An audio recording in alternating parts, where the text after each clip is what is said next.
sering menghujat para TKI. Menurut aku, apa sih yang salah dengan TKI? Apalagi buat TKI perempuan atau TKW, pasti kalian tuh mikirnya tuh macem-macem. Gaji gede dibilang ngelontel lah, jual diri lah di sana. Miris tau gak sih dengernya? Gaji gede itu. Hai semua, assalamualaikum warahmatullahi wabarakatuh. Welcome back to Ika Elista Channel. Anda tengah masuk video Ika Elista, so jangan lupa subscribe. Thank you. Udah lama banget Ika gak bikin video. Kali ini Ika semangat banget bikin video. Sebenarnya selama beberapa minggu yang lalu Ika gak bikin video itu dikarenakan ada hal-hal yang bikin Ika drop dan males buat video. Yaitu salah satunya kakek Ika atau kakung Ika beberapa minggu yang lalu sakit. Terus habis itu Ika juga ikut sakit. Terus alhamdulillah sekarang udah sehat semua. Langsung masuk ke topiknya. Hari ini Ika mau ngebahas tentang apa sih alasan banyaknya TKI yang memilih negara Malaysia dibandingkan dengan negara lain. Jadi ini adalah alasan kebanyakan orang kenapa memilih negara Malaysia. Nah, penasaran kan? Penasaran banget nih? Kalau penasaran, jangan lupa tekan tombol subscribe biar Ika tambah semangat bikin videonya. Dan juga like, komen sesuai dengan isi video ya guys. Jangan pada tanya yang macem-macem. Nanyanya yang lain tuh nanti ada Q&A. Tapi nanti ya, spesial 10.000 subscriber. Kali ini Ika mau ngebahas alasan TKI lebih memilih bekerja di Malaysia. Jadi langsung saja masuk ke videonya. Yang pertama, jadi alasan banyaknya TKI yang memilih bekerja di Malaysia yaitu karena biayanya yang jauh lebih murah. Jadi kalau kita bandingkan dengan negara lain, contoh negara Thailand, Jepang, Korea, dan pokoknya yang gajinya tinggi itu, sebenarnya kita bisa ke sana, kita bisa memilih yang gajinya lebih gede. Tapi ya dikarenakan biaya prosesnya itu lumayan mengorek dompet sampai penyomot ke sana. Biasanya tuh kalau yang bekerja di luar negeri, yang contoh Jepang ataupun Korea kayak gitu kan biayanya tuh sampai puluhan juta. Nah, untuk yang standar orang seperti Ika, aduh kayak apa aja. Jadi orang yang seperti Ika ini, apalagi yang baru lulus sekolah kayak gitu tuh susah, agak berat. Beda lagi kalau udah ada pengalaman. Contoh seperti Ika yang udah berpengalaman contohnya, terus Ika ini pengen ke Jepang atau ke Korea. Nah, kan udah punya modal buat biaya ke sana. Nanti di sana gajinya lebih gede, jadi cepat gantinya. Tapi kalau yang baru lulus susah, bener-bener susah. Duit dari mana? Dalam kondisi orang tua yang dengan hidup seadanya, sederhana, itu susah buat mencari duit puluhan juta, beneran guys. Kedua, kenapa banyaknya TKI yang lebih memilih Malaysia, yaitu karena bahasanya. Bahasa Indonesia dan Malaysia itu adalah hampir sama. Juga ada Melayu, Malaysia juga ada Melayu, bahasanya Melayu. Jadi kita untuk belajar bahasa itu nggak perlu kayak ada les kayak gitu, les apanya? Sekolah bahasa. Soalnya kalau kita ke Jepang, ke Korea, ke Thailand, itu pasti kita harus sekolah bahasa. Kalau nggak sekolah bahasa, kita nggak bakalan bisa guys. Dan itu juga menyangkut dengan alasan yang pertama, biaya proses yang mahal. Jadi kalian masih tahu dong. Selanjutnya yaitu biaya hidup murah. Menurut aku biaya hidup yang lumayan murah selama di Malaysia. Nggak mahal-mahal banget gitu loh. Kalau hitungan gaji segitu tuh menurut aku nggak mahal-mahal banget. Bisa nabung lah intinya. Sebenarnya tergantung juga sih di negara manapun, kayak contoh Jepang, Korea, dan Taiwan itu biaya hidupnya juga mahal, tapi gajinya juga gede. Jadi nggak masalah sebenarnya. Tapi ya itu salah satu alasan teman-teman juga sih katanya. Terus juga ada lagi alasannya, yaitu di sana murahnya transportasi yang murah. Karena di sana itu ada beberapa bus itu murah banget. Ada yang free atau gratis di sana tuh. di Malaysia ya, seperti di sini, maksudnya di kampung-kampung kayak gini nggak ada. Kalau di sana tuh ada bis gratisnya guys. Dan juga aku itu kalau naik bus biasanya tuh cuma RM1 kayak gitu, RM2 tuh paling jauh dari Klang ke KL tuh RM2 atau RM3 ya. Makanya kan nggak mahal, jadi kan bisa lah.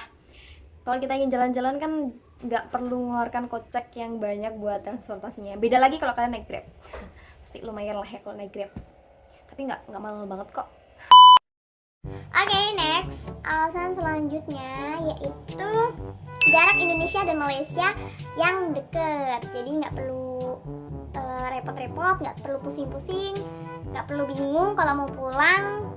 Cuma perjalanannya aja cuma 2 jam dari Malaysia ke Surabaya terbang. Nah, selain jaraknya yang dekat, ada lagi alasannya, yaitu biasanya orang yang bekerja di Malaysia rata-rata bukan hanya sekedar umur 18 tahun sampai ke 30 ya, tapi 18 tahun sampai usianya banyak pun boleh, sampai ke 30, 40, 50 ada yang masih bekerja di Malaysia. Itu benar-benar real ada guys, jadi tidak terbatas usia. Kalau di Jepang kan itu semua, di Jepang itu mana, Korea itu semua ada batasan umur, jadi nggak bisa semua orang bekerja dengan sendirinya kayak gitu, dengan seenaknya. Kalau di Malaysia tuh lebih enak lah intinya, prosesnya nggak seribet di Jepang gitu loh. Oh ya, ngomongin proses, untuk saat ini memang untuk proses TKI yang mau bekerja di luar negeri itu sekarang memang lagi ditutup untuk negara tujuan yang menutup. Seperti hati aja ditutup. Jadi kayak aku guys, ini tuh bisa sedih aku gara-gara COVID-19. Jadi aku itu depending pemberangkatannya nggak tahu sampai kapan. Jadi buat kalian juga sabar-sabar aja nunggu di rumah. Kalian bisa sambil bekerja ataupun sambil apapun. Kong Irina!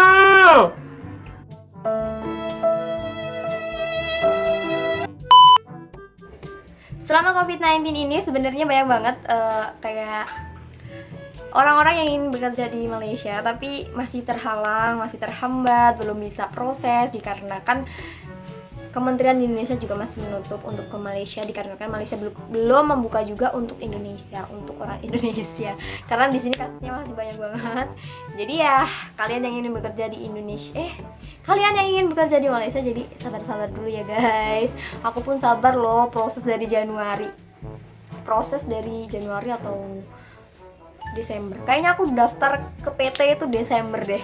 Terus habis itu proses mulai Januari, terus Februari aku lolos seleksi, habis itu aku nunggu sampai bulan sekarang. Ya Allah sampai berapa aku proses ya, Januari, Februari, Maret, April, Mei, Juni, Juli, Agustus, sudah 8 bulan ya.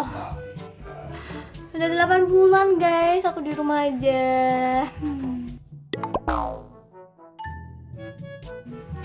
Buat kalian yang ingin bekerja ya nggak apa-apa, sambil nunggu sambil kerja. Tapi pesan aku buat kalian yang ingin bekerja di Malaysia tapi masih pandemi, jangan daftar dulu. Dengerin bener-bener, ini pesan aku buat kalian yang ingin bekerja ke Malaysia di tahun ini. Jadi kalian harus memending dulu keinginan kalian buat bekerja di Malaysia. Jadi jangan terburu-buru kalian langsung daftar ke PT, itu salah banget menurut aku. Memang biasanya tuh orang PT bakal menyuruh kalian untuk daftar aja dulu, tapi itu menurut aku jangan. Soalnya kenapa ya, kalian tuh rugi, percuma, belum ada kabar dari Ibu Menteri dan juga dari Malaysianya apakah sudah buka untuk TKI. Jadi kalau belum buka kan percuma gitu loh guys. Kalau dulu aku tahu bakal ada corona, pastinya ya nggak daftar dulu kan ya. Tapi karena ya gimana, nggak tahu, udah takdirnya begini ya udah tunggu aja. Sabar intinya.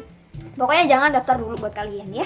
Terus kalau kalian betah bekerja di Indonesia, udah dapetin kerjaan yang bagus di Indonesia, nggak usah kerja ke luar negeri, di rumah aja, deket dengan orang tua. Siapa sih yang nggak pengen kerja di rumah terus deket dengan orang tua? Siapa sih yang nggak pengen? Sebenarnya aku dan teman-teman mestinya semua pengen guys. Tapi gimana lagi, kita itu ingin membagikan orang tua sama dengan kalian. But cara yang lebih cepat prosesnya, cara ngumpulin duitnya yang lumayan cepat itu dengan cara kita bekerja di luar negeri.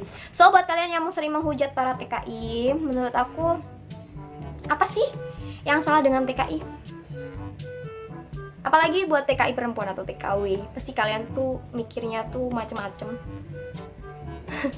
Gaji gede dibilang ngelonte lah, jual diri lah di sana. Miris tau gak sih dengernya? Gaji gede itu, tabungan gede itu karena kita itu bekerja keras di sana. Kita nggak foya-foya, kita lebih memilih bekerja daripada keluyuran di sana. Karena kita mikirin kedua orang tua, kita mikirin kebahagiaan orang yang di rumah, yang menunggu kita, yang membutuhkan kita yang di rumah. Jadi buat kalian tuh yang suka menghina apaan gaji gede, mungkin pada jual diri, mungkin ngelonte tuh di sana, pasti itu pacaran dengan bangla. Hey, buat mulut kalian yang seperti itu, ininya dipakai dong, nggak semua kayak gitu. Jadi jangan sama ratakan, ngerti nggak lo? Suka sebel lah dengan orang yang kayak gitu tuh, suka emosi tau nggak sih gue tuh. Tapi ya mau gimana lagi guys, gara-gara segelintir orang yang sedikit mesrek jalannya ketika mencari duit di negeri orang, terus semua disamaratakan. Gak bisa kayak gitu guys, gak bisa kayak gitu guys. Kita sebagai aku dan teman-teman aku yang bekerja benar-benar niat untuk membahagiakan orang-orang di rumah, jangan digituin, sakit hati kami. Dibilang lah kalau gaji gede pacaran dengan bangla, morotin duit orang-orang luar. Please deh, nggak semua kayak gitu, jadi jangan kayak gitu, please. Terus lagi nih, kalau gajinya dikit, dikira hidupnya foya-foya di sana. Nggak gitu guys, nasib orang itu nggak sama. Biasanya ada yang dapat gaji gede, ada yang dapat gaji kecil.